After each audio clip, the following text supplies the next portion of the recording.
Last दिन हम लोग स्टडी किए थे कि जब एक इलेक्ट्रिक चार्ज को हम लोग किसी फील्ड में, इलेक्ट्रिक फील्ड में लेके जाएंगे, then that charge will experience some amount of force and that force is equal to F equal to क्या होता है Q into E. That means F force is equal to the magnitude of the charge which placed in the electric field and the value of intensity of electric field. तो ये चीज हुआ था, ठीक है। तो ये जो लॉ था बेसिकली उसको हम लोग बोलेंगे Faraday's law of electric field, ठीक है। Faraday's law in electric field और Faraday's law regarding electric force, ठीक है। सो नथिंग एल्स, लॉ क्या है, फैराडे यही बताए जब भी कोई चार्ज बॉडी या चार्ज पार्टिकल को कोई इलेक्ट्रिक फील्ड में लेके जाओगे, then that particle will experience some force, ठीक है, and that value is F equal to Q into, ठीक है। तो ये हम लोग लास्ट दिन डिस्कस किए थे।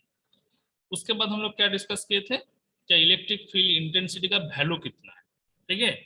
इलेक्ट्रिक फील्ड इंटेंसिटी हम लोग क्या पढ़े थे, क्या इट इज द मतलब how much the field is intense, कितना स्टेबल है फील्ड, वो पता करने के लिए हम लोग इलेक्ट्रिक फील्ड इंटेंसिटी कैलकुलेट किए और it is defined as the force experienced by unit positive charge, ठीक है। यूनिट पॉजिटिव चार्ज कहाँ पर, अगर हम लोग उसको एक इलेक्ट्रिक फील्ड में प्लेस करेंगे, देखो हम यहाँ पे दिखा रहे हैं,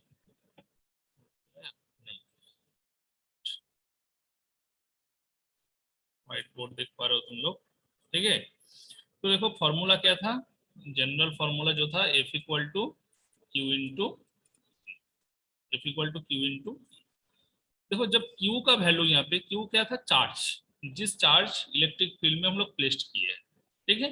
अगर Q का वैल्यू यहाँ पे यूनिट वैल्यू ले लेंगे, unit value means that is 1 coulomb, ठीक है।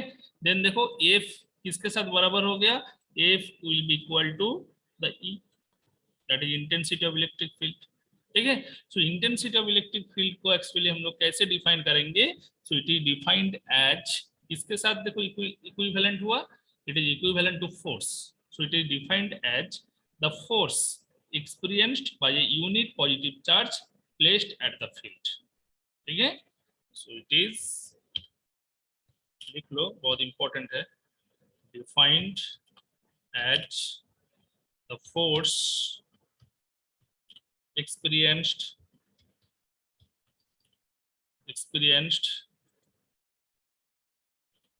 by a unit positive charge, unit positive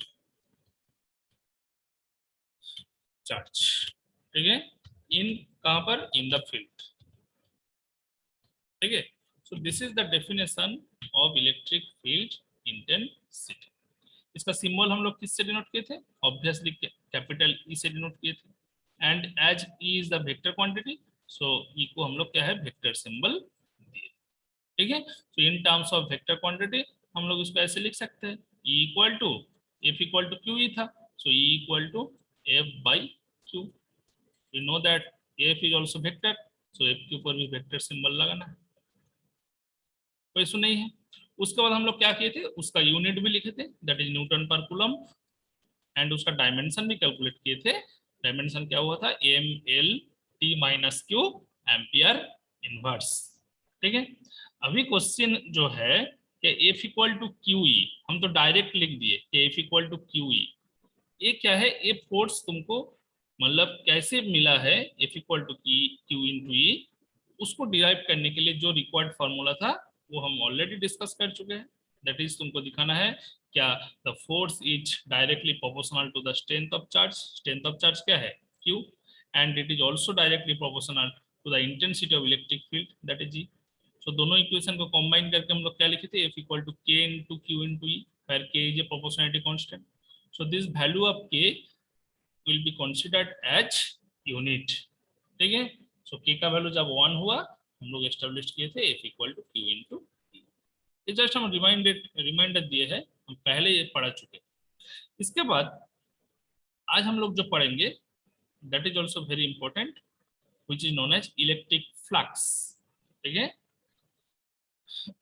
क्या पढ़ेंगे? इलेक्ट्रिक फ्लक्स, बहुत इंपॉर्टेंट है, ठीक से सुनो।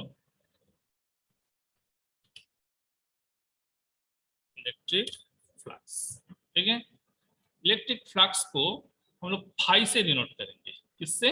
फाई से, ठीक है। तो what is electric flux? Suppose एक एग्जांपल देता है, प्रैक्टिकल एग्जांपल। सपोज एक रूम है, रूम में एक सपोज विंडो है, और विंडो क्या है? बहुत छोटा विंडो, ठीक है। और एक रूम है जिसमें विंडो क्या है? थोड़ा बड़ा रूम, बड़ा विंडो है। तो कौन सा रूम में ज्यादा लाइट एंटर करेगा? तो जिसमें बड़ा विंडो है। तो ऐसे ही बड़ा विंडो क्यों है? क्योंकि बड़ा विंडो में प्रोसेस जो एरिया है, एरिया ज्यादा है, ठीक है। तो ऐसे ही अगर कुछ हम लोग लार्जर नंबर ऑफ एरिया लेंगे, उसमें क्या है? जो लाइन ऑफ फोर्स है वो क्या होगा? Large number of line of force pass करेगा, क्योंकि लाइन ऑफ फोर्स हम बताए थे क्या? It is originating from a charged body, ठीक है, और ए चार्ज्ड पार्टिकल। तो जब तुम्हारा लाइन ऑफ फोर्स ग्रेटर होगा, देन हम लोग क्या बोलेंगे? क्या इलेक्ट्रिक फील्ड भी वहां पे ग्रेटर है।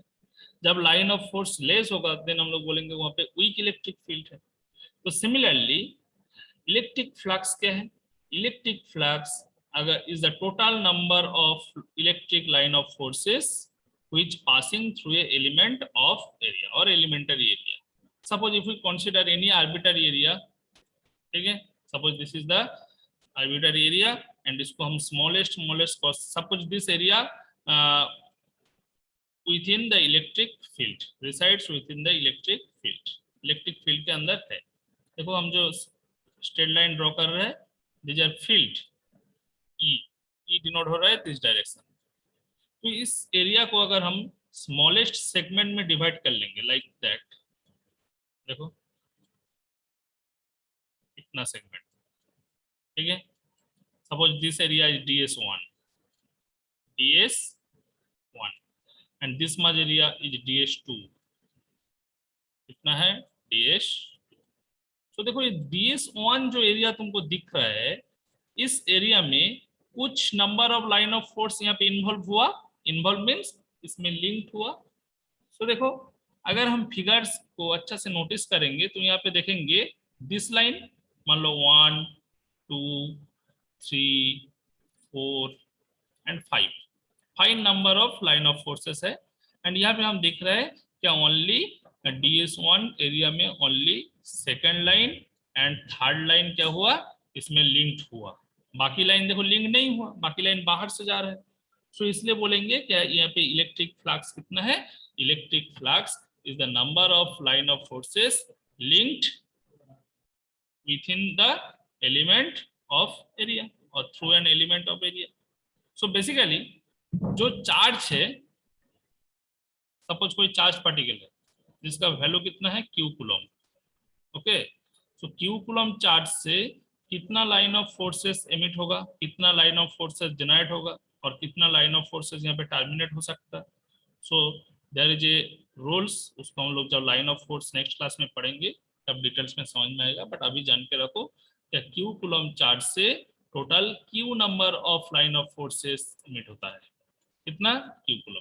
अगर हम 5 कूलम चार्ज लेंगे, then according to this rule 5 number of electric line of force will be emitted from this charge, ठीक है। सो ऑब्वियसली चार्ज जो है, अगर हम इस 5 number of line of force को कोई एक सर्टेन एरिया के थ्रू इसको लिंक कराएंगे, इसको पास कराएंगे, देन हम बोलेंगे क्या उस एरिया में इलेक्ट्रिक फ्लक्स कितना है? 5। 5 तो इसका नोटेशन है, बट 5 का वैल्यू कितना है? जितना मेरा टोटल चार्ज था, जितना मेरा क्या था? टोटल चार्ज था। इसलिए इन case of any isolated charge जिसका वैल्यू मान लो क्यू कूलम, उसके लिए इलेक्ट्रिक फ्लक्स का वैल्यू कितना है? फाई इक्वल टू क्यू, ठीक है। सो इलेक्ट्रिक फ्लक्स अगेन हम डेफिनेशन रिपीट कर रहे हैं, is the total number of line of forces passing through an element of any area, ठीक है। It is denoted by phi and for an isolated charge of q coulomb phi equal to क्या है q। So basically phi को कैसे measure करोगे, it is comparable to the electric charge. ठीक है, तुमको कोई भाई में पूछ दिया क्या तुम्हारे पास एक चार्ज है जिसका वैल्यू है 10 कूलम्ब, तो फ्लक्स डेंसिटी कितना, फ्लक्स कितना है, इलेक्ट्रिक फ्लक्स, देन तुमको बोलना है 10 कूलम्ब ही है। क्यों, क्योंकि इलेक्ट्रिक फ्लक्स को हम लोग अलग से मेजर नहीं कर सकते, it is the number of lines which linked with in a certain area, that is called electric flux. तो ऑब्वियसली इलेक्ट्रिक फ्लक्स ऐसा एक फैक्टर है जो किससे डिपेंड कर रहा है, ऑब्वियसली देखो एरिया के ऊपर डिपेंड कर रहा है। यहाँ पे हम DS1 एरिया लिए हैं, जब DS2 एरिया ले लेंगे, देखो तब 2 सेकेंड लाइन ऑफ फोर्स जो है जिसको हम 2 से लिखे हैं, वो देखो DS2 में लिंक नहीं हो रहा है, only third and fourth link हो रहा है। जब हम अनदर ले लेंगे एरिया, मान लो यहाँ पे ले लिया फिर DS3, this much area is DS3 total area, ठीक है DS3, तो DS3 में भी another number of line of forces link हो रहा है, सो वहां पे भी क्या है, फ्लक्स का वैल्यू डिफरेंट होगा। सो फ्लक्स कैलकुलेट करने के लिए यहाँ पे एक इंपॉर्टेंट फैक्टर क्या है, एरिया, ठीक है, that is denoted bye DS। Area means close surface area obviously, ठीक है। सो इलेक्ट्रिक फ्लक्स को हम लोग कैसे कैलकुलेट कर सकते हैं, इसको तो हम लोग कंपेयर करके बताए कि इसका वैल्यू कितना है, Q है, बट ऐसा तो नहीं है क्या हमेशा फील्ड इलेक्ट्रिक फ्लक्स के पैरेलल ही जा रहा है। कभी मान लो तुम्हारा एरिया जो है इसका डायरेक्शन ऐसे है, ठीक है, suppose this is an area and each and every area का डायरेक्शन किस तरफ होता है, इसका डायरेक्शन होता है, इसका नॉर्मल जिस डायरेक्शन में रहता है उस डायरेक्शन में। तो मान लो नॉर्मल का डायरेक्शन है इस तरफ, ठीक है, इसका वैल्यू क्या है, DS is the area. So DS का डायरेक्शन किस तरफ, DS is directed along the normal direction, along किस तरफ, along the normal direction, and electric field is directed along this direction, ठीक है। बट अनदर एक हम क्लोज सरफेस एरिया लिए जिसका क्या है, मान लो इस तरफ है, ऐसे इंक्लाइंड है, ऐसे इंक्लाइंड, ठीक है, तो उसके लिए DS का डायरेक्शन नॉर्मल दिख रहा है क्या, ऐसे है, इस डायरेक्शन में नॉर्मल, एंड इलेक्ट्रिक फील्ड किस तरफ, इस तरफ हो रहा है। तो बताओ यहाँ पे जितना एंगल क्रिएट हुआ E एंड DS के बीच में, फर्स्ट फिगर में, this is first figure and this is second figure, second figure में भी E एंड DS के बीच में क्या उतना एंगल क्रिएट हुआ, ऑब्वियसली कुछ डिफरेंट एंगल क्रिएट हुआ, पता चल रहा है। जब मान लो ऐसे स्ट्रेट सरफेस होगा, ठीक है, इसके लिए देखो, इसके लिए मान लो इस डायरेक्शन में है DS का डायरेक्शन, ठीक है, और इलेक्ट्रिक फील्ड का डायरेक्शन E है इस तरफ, मतलब हम यही कहने चाह रहे हैं the angle between E and DS कभी क्या हो सकता, कभी 90 डिग्री हो सकता, कभी एक्यूट एंगल हो सकता और कभी ऑब्ट्यूज एंगल हो सकता, ठीक है। तो जब देखो 90 डिग्री हो जाएगा देन इलेक्ट्रिक फ्लक्स का वैल्यू कुछ डिफरेंट होगा, एंड जब एक्यूट एंगल होगा मान लो थीटा का value less than 90 degree then कुछ वैल्यू होगा, एंड जब ऑब्ट्यूज एंगल होगा दैट मींस थीटा का value greater than 90 degree then उस तरफ उस टाइम कुछ फ्लक्स का वैल्यू अलग होगा। सो बेसिकली ये जो E एंड DS जो वैल्यू है that is electric field and surface area, इसका जो डॉट प्रोडक्ट है, this dot product is defined as the electric flux for any surface, that is E dot ds। क्या है, E dot ds, दोनों ही vector है, ठीक है। सो E dot ds is defined as the electric flux for any surface। समझ में आया, response करो कोई। Yes sir, yes sir. तो E डॉट ds को हम लोग कैसे कैलकुलेट कर सकते हैं, तो तुम लोग वेक्टर से सीखे हैं क्या, A dot b, A dot b का वैल्यू क्या है बताओ, A डॉट b का वैल्यू है AB cos थीटा, है ना, AB cos theta, AB cos theta. So यहाँ पे देखो the angle that is theta, theta क्या था, theta is the angle between A vector and B vector. Similarly यहाँ पे भी E वेक्टर एंड DS के बीच में एंगल कितना है, थीटा। सो थीटा डिपेंड करता है, थीटा का वैल्यू डिसाइड करेगा क्या फ्लक्स का वैल्यू तुम्हारा कितना होगा, ठीक है। तो अगर हम अलग अलग थीटा ड्रॉ करके फ्लक्स का वैल्यू कैलकुलेट करेंगे देन देखेंगे क्या फ्लक्स का वैल्यू, मतलब उस टाइम हम अलग फिगर ड्रॉ करके अलग थीटा का वैल्यू मेजर कर सकते हैं, ठीक है, कोई भी सरफेस हो सकता है, जिसका डायरेक्शन किसी भी तरफ हो सकता है। एंड हमेशा याद रखो कि कोई भी सरफेस का जो डायरेक्शन है उसको हम लोग किस तरफ डायरेक्टेड करेंगे, अलोंग इट्स नॉर्मल। कभी सरफेस ऐसे है, सॉरी, कभी सरफेस मान लो इस टाइप का, ऐसे ऐसे रखा है, ठीक है, ऐसे रखा है, तो इसका डायरेक्शन किस तरफ होगा, इसका डायरेक्शन ऑब्वियसली इसका नॉर्मल डायरेक्शन इधर होगा, इसका नॉर्मल डायरेक्शन किधर होगा, obviously this, sorry, towards its normal. इस डायरेक्शन में होगा। जब मान लो हम सरफेस को ऐसे लिए है, ऐसे हम सपोज ऐसे लिए, ठीक है, देन देखो इसका नॉर्मल चेंज हो जाएगा, इधर हो जाएगा। जब प्लेन होगा देन प्लेन के लिए क्या होगा, नॉर्मल रहेगा, ठीक है। और इलेक्ट्रिक फील्ड देखो इसी डायरेक्शन में एक्ट हो रहा है हर टाइम, ठीक है, हर टाइम इसी डायरेक्शन में। तो यहाँ पे थीटा Yes का sir. वैल्यू जितना है, यहाँ पे थीटा का वैल्यू डिफरेंट है, यहाँ पे भी थीटा का वैल्यू डिफरेंट है। सो इसलिए हम लोग क्या करेंगे, टोटल द सरफेस इंटीग्रेशन उसको बोलेंगे। एक्चुअली इंटीग्रेशन का एक पार्ट है दैट इज सरफेस इंटीग्रेशन। उसको हम लोग कैसे कैलकुलेट करेंगे, उसको हम लोग ऐसे, सरफेस इंटीग्रेशन का सिंबल इस टाइप का है, ठीक है। फाई का वैल्यू क्या है, फाई का वैल्यू हम लिखे है ई डॉट डी एस। बट अगर हम टोटल एरिया लेंगे, कोई भी सरफेस को, कोई भी एरिया को हम छोटा छोटा स्मॉल सेगमेंट में डिवाइड कर लिया, जैसे पहले ड्रॉ किए हैं ऐसे हम दिखा रहे थे,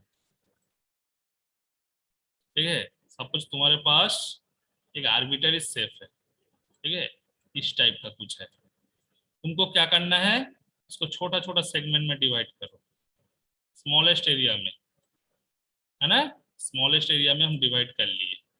इसका वैल्यू है ds1, इसका वैल्यू है ds2, इसका वैल्यू है ds3, इसका वैल्यू है ds4, ऐसे डिफरेंट डिफरेंट, है ना। सो बेसिकली टोटल एरिया क्या है इस सरफेस का, S, that is equal to summation over i equal to 1 to n dsn, लिख सकते हैं, ओके। सो इस टोटल, मतलब देखो जितना एरिया है सब एरिया में number of line of force अलग अलग नंबर उसमें लिंक्ड हुआ है, ठीक है।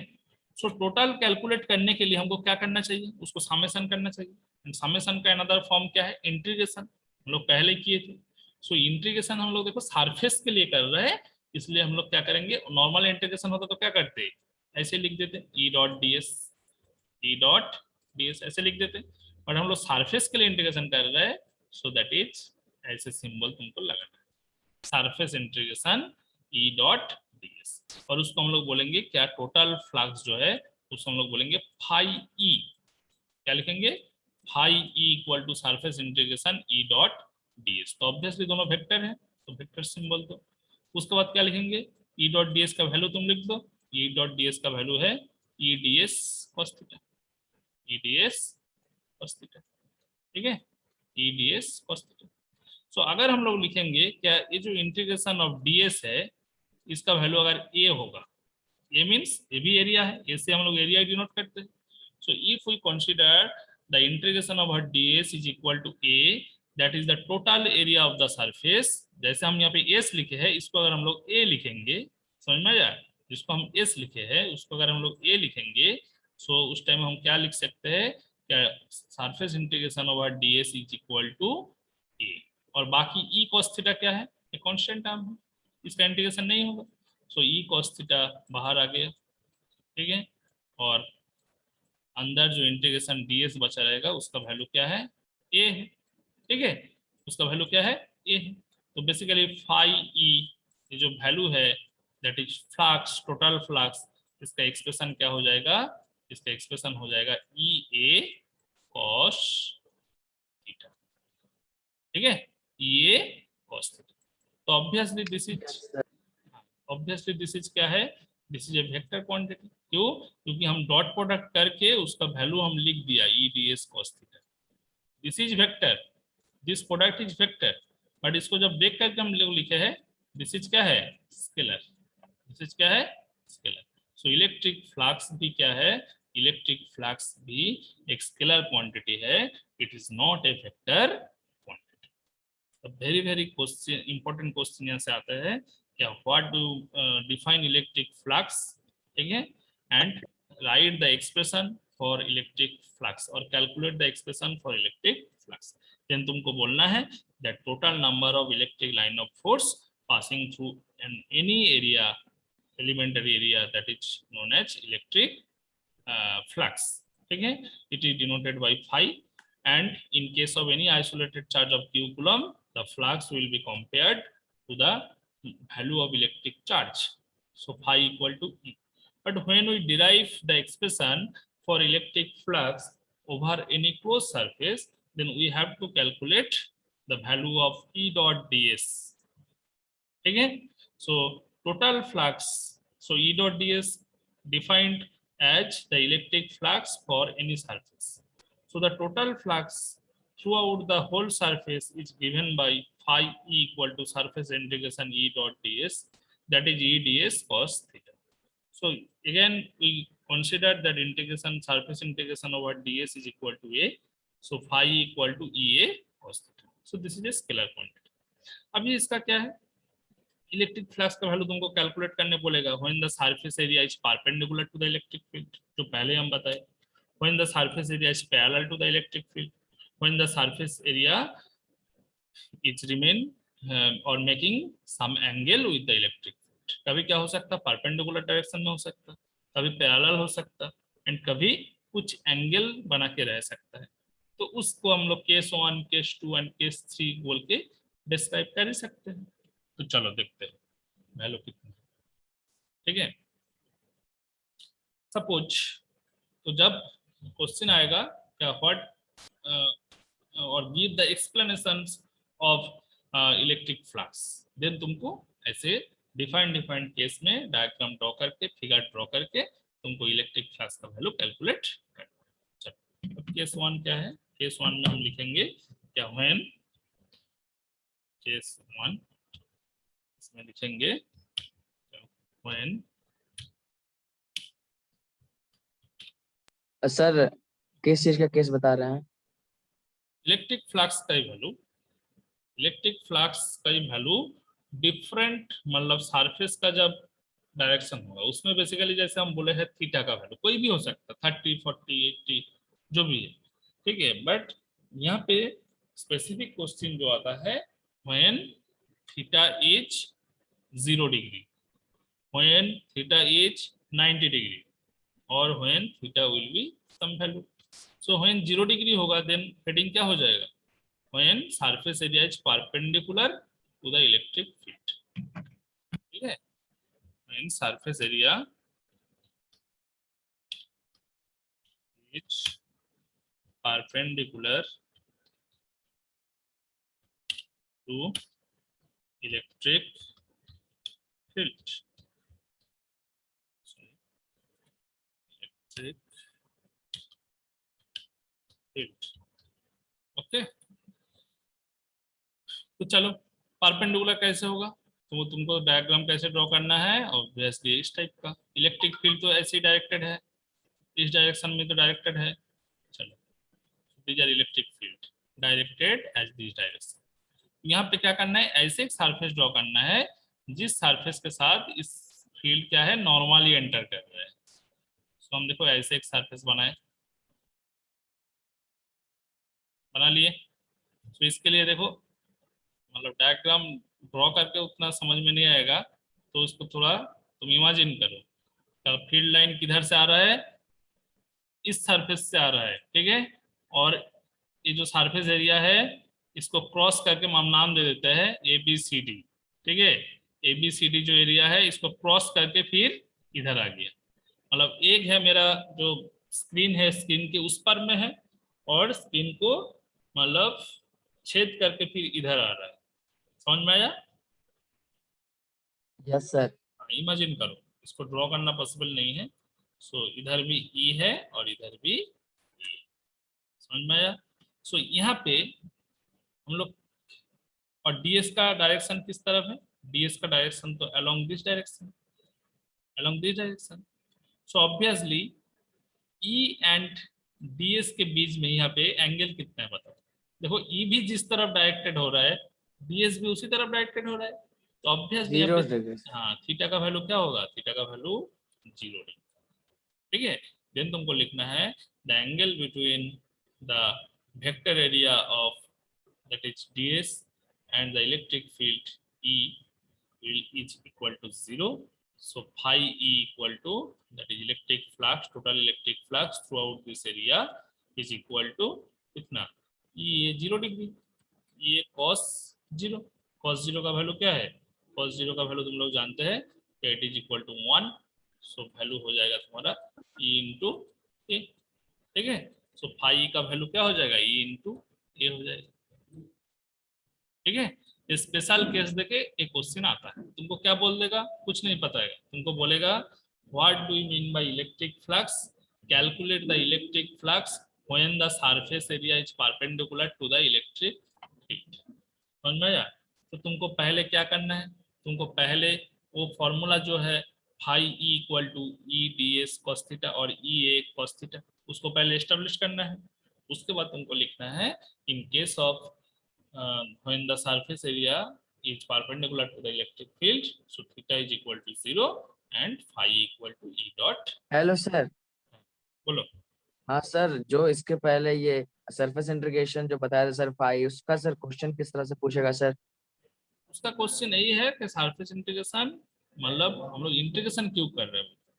तुम्हारे पास देखो, तुमको एक लार्ज मतलब बड़ा एक रूम में घुसा दिया, तुमको बोल दिया कि इस रूम का तुम एरिया कैलकुलेट करो, तो तुम देख के तो नहीं बता सकते हो, और तुम्हारे पास उतना स्केल भी नहीं है, उतना लंबा स्केल भी नहीं है, तो क्या तुम उसका लेंथ मेजर करोगे, ब्रेथ मेजर करोगे, हाइट मेजर करोगे। तो तुमको मेजर करने के लिए क्या क्या करना है, उसको छोटा छोटा सेगमेंट में डिवाइड करना है ना, and ultimately each and yes every. Sir. Sir वो तो वैल्यू देने के बाद, जैसे अभी आप एक क्वेश्चन बोले ना, जैसे what do you mean by electric flux and calculate the surface integration when the surface area is perpendicular to electric field. हाँ तो उसमें आप बोले कि वो जो ऊपर में अभी बताएं phi equal to integration E D S को और ये केस वन दोनों को ऐड कर देना। उसके लिए कोई प्रॉपर क्वेश्चन किस तरह से पूछ सकता है सर? उसके लिए प्रॉपर कुछ क्वेश्चन नहीं है, ये क्वेश्चन तुमको प्रूव करने के लिए सबसे पहले हम तो डायरेक्ट नहीं लिखेंगे क्या, ये डिपेंड कर रहा है। अगर मान लो 2 मार्क्स का क्वेश्चन है, अगर 2 मार्क्स का क्वेश्चन है, देन हम डायरेक्ट लिख देंगे we know that the value of electric flux through any surface phi E equal to E A cos theta लिख देंगे। अगर मान लो यही क्वेश्चन दे दिया तुमको 5 मार्क्स का, देन तुमको क्या करना है, पहले phi equal to E A cos theta जो है उसको प्रूव करना है, जो हम पहले किए, इसके पहले किए। एंड उसके बाद लिखना है तुमको in case of when the area is perpendicular to the electric field, in that case theta is equal to 0 degree. समझ में आया? Yes sir. यस यही सर, जस्ट क्योंकि इस बार सर जो अभी एग्जाम हुआ था तो उसमें आ गया था ना एस्टेब्लिश द आइंस्टाइन थ्योरी, तो वो वाला सर जानते थे, लेकिन लिखने में लेट हो गया, उसको लिख दिए लास्ट में। लिखने में तो बहुत कोई सबमिट नहीं किया आंसर। ठीक है, सबमिट कर दिए हैं सर, लिख के सबमिट कर दिए। बहुत कोई किया है, बहुत कोई नहीं किया है। ठीक है, तो जो नहीं किया उसको कम मार्क्स मिलेगा, जो किया है उसको मिलेगा ज्यादा मार्क्स। ठीक है, चलो इसको बाद में डिस्कस करेंगे। फिर नेक्स्ट पॉइंट क्या है, केस 2 जब हम लोग बोलेंगे, यहाँ पे परपेंडिकुलर है, परपेंडिकुलर के जगह पे अगर हम पैरेलल लिख देंगे, पैरेलल लिख देंगे, देन तुमको किस टाइप का ड्रॉ करना है फिगर, देन तुमको फिगर ड्रॉ करना है, इसको इरेज कर रहे हैं, इन केस ऑफ पैरेलल, नया करते हैं, इन case of parallel, okay, case of parallel.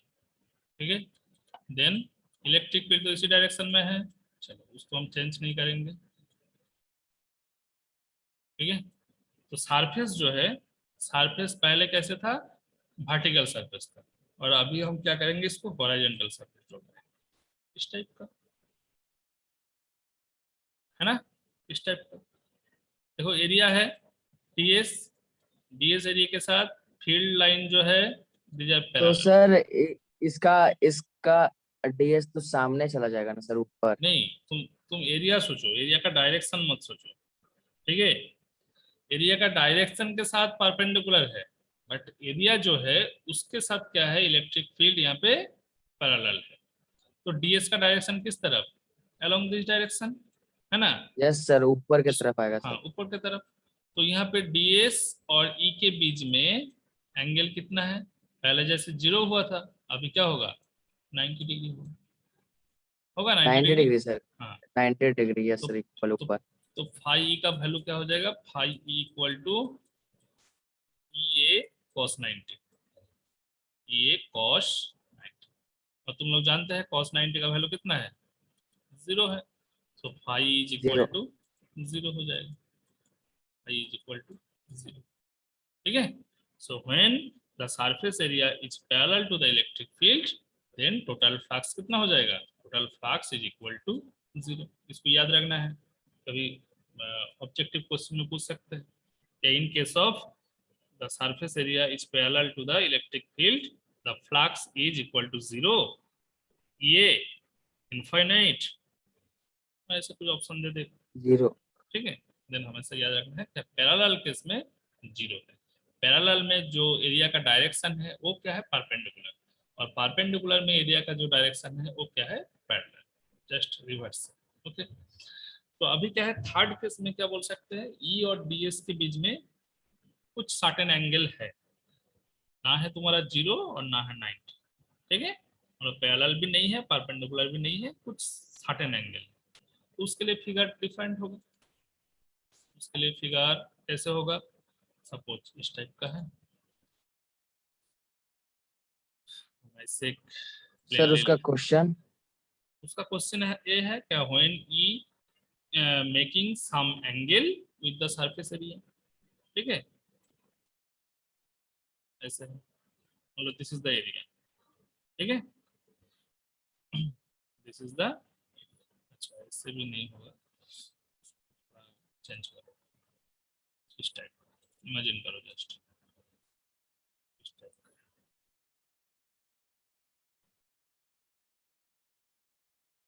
ठीक है, इस टाइप का, इसका कॉमन बेस है इधर, और इसको हम ऐसे भी लिख सकते हैं, इधर भी सोच सकते हैं। ठीक है, ऐसे कुछ एरिया है, और इलेक्ट्रिक फील्ड किस तरफ है, इलेक्ट्रिक फील्ड इस तरफ है, इलेक्ट्रिक फील्ड। ओके, इधर भी इलेक्ट्रिक फील्ड इस तरफ है। तो बताओ यहाँ पे जो एरिया है देखो, ये इंक्लाइंड एरिया है, ना है तुम्हारा पैरेलल और ना तुम्हारा परपेंडिकुलर, तो इसके लिए जो नॉर्मल है, ये जो डीएस एरिया है, डीएस एरिया किस तरफ डायरेक्टेड होगा, अलोंग दिस डायरेक्शन।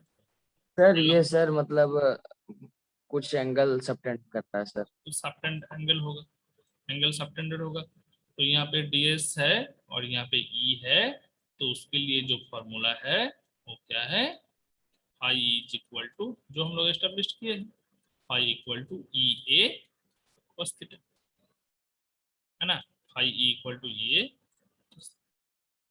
दी जाता है explanation for electric flux. In general होगा ए, और पैरेलल के केस में क्या होगा, ई ए, परपेंडिकुलर के केस में क्या होगा, जी। ठीक है, चलो, तो इलेक्ट्रिक फ्लक्स सर क्या, इसमें थीटा का वैल्यू क्या लिखें? थीटा का वैल्यू तुमको तो देगा ऑब्वियसली, कोई भी फिगर दे देगा, देन तुम्हारा थीटा का वैल्यू तुमको मेजर करना होगा, है ना। हम यहाँ पे कोई भी जियोमेट्री बॉक्स यहाँ पे नॉर्मल तो ड्रॉ ही कर सकते हैं, कोई फिगर के ऊपर नॉर्मल ड्रॉ कर सकते हैं, तो नॉर्मल कितना एंगल बनाया उसको तो हम मेजर कर ही सकते हैं। ठीक है, तो थीटा का वैल्यू आइदर क्वेश्चन में तुमको प्रोवाइड किया जाएगा, नहीं तो अगर नहीं किया जाएगा देन तुम यहाँ पे थीटा ही लिख दो। ठीक है, यस हेलो सर। सर। हाँ बताओ। सर रिजॉइन करना है। नहीं रिजॉइन नहीं करना है, क्योंकि प्रोग्रामिंग सी का क्लास है 4 बजे से। ठीक है, यस सर। ये मीटिंग एंड हो जाएगा तो फिर जितना पोर्शन बाकी रहेगा वो नेक्स्ट क्लास में। ठीक है, सो इलेक्ट्रिक फ्लक्स, और कोई अटेंडेंस हमको भेज दो। इलेक्ट्रिक फ्लक्स हम लोग सीख गए, ये क्या चीज इलेक्ट्रिक फ्लक्स है, यानी सिंगल लाइन हम लोग ये बोल सकते हैं कि it is the quantity of electric field link to an area in that field. कोई भी इलेक्ट्रिक फील्ड में, अगर एक फील्ड में कोई भी एरिया अगर रहेगा, उस एरिया में कितना इलेक्ट्रिक फील्ड लिंक होगा, उसका क्वांटिटी जो है उसको हम लोग क्या बोलेंगे, इलेक्ट्रिक फ्लक्स। ठीक है, इसके बाद क्या है, इलेक्ट्रिक फ्लक्स डेंसिटी। तो डेंसिटी हम लोग कब कैलकुलेट करेंगे, डेंसिटी हम लोग कैलकुलेट करेंगे इलेक्ट्रिक फ्लक्स को जब एरिया से डिवाइड करेंगे तभी डेंसिटी आ जाएगा. So it is defined as the number of electric line of forces crossing per unit area, है ना.